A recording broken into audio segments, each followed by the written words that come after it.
Welcome to another free mini tutorial brought to you by AccessLearningZone.com.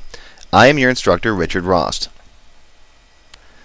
In this tutorial, I'm going to teach you about the AfterUpdate event and a little VB programming. The AfterUpdate event is an event that fires after some field is updated, after you type in a value or click on a checkbox, for example. The event will fire and allow you to run a little VB code to do some other stuff. Now, usually this other stuff involves some kind of a calculation for another field.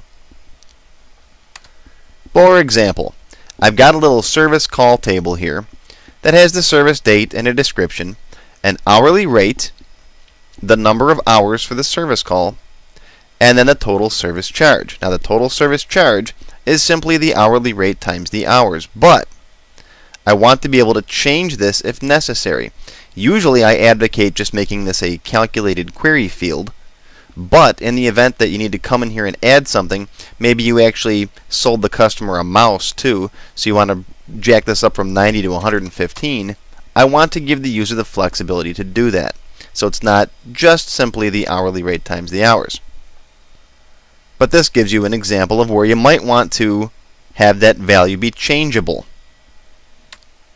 Now, you can't put calculations in a table, so we're going to have to build a form for this and put an AfterUpdate event in the form. So here's my service call form. I've got the hourly rate, the hours, and the service charge down here. And as I scroll through my records, you can see the different values. Now, if I change the number of hours here to 2, I don't want the user to have to type in a new value down here. I want the form to automatically figure this out for me. So let's go into Design View for our form. Come down to our hourly rate field, right click, and go down to Properties. Now find the Events tab. These are all the different events that fire that are related to this particular text box. The only one we care about right now is AfterUpdate. AfterUpdate happens after you update the field. So after I type in a value, something's going to happen. Click on the little dot button over here to the right of AfterUpdate. That's the Builder button. You might be asked if you want the Expression Builder, Macro Builder, or Code Builder. I'm going to pick the Code Builder because I want to write a little tiny bit of VB code. I'll hit OK.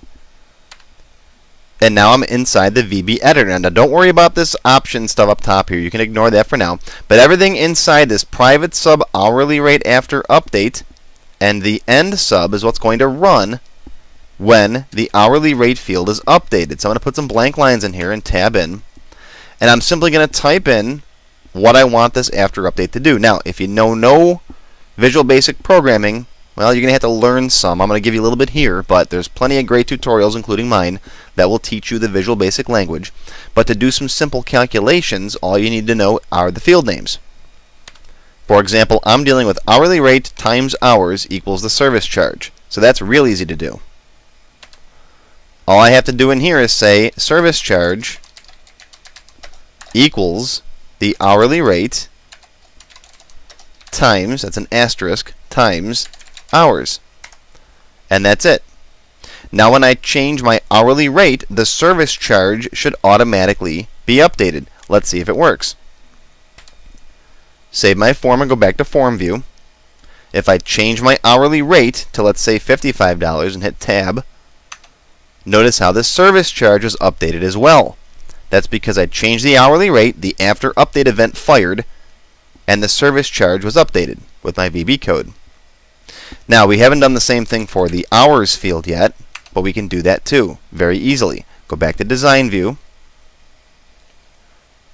right-click on Hours and go to Properties. Find the AfterUpdate event, hit the Builder button, pick the Code Builder, hit OK. Now you're in a new private sub called Hours AfterUpdate. It's going to be the exact same thing, right? Same calculation. I'm just going to copy it from up here, Control-C, click down here, Control-V, copy and paste. The same calculation is going to run regardless of which one of these two is changed.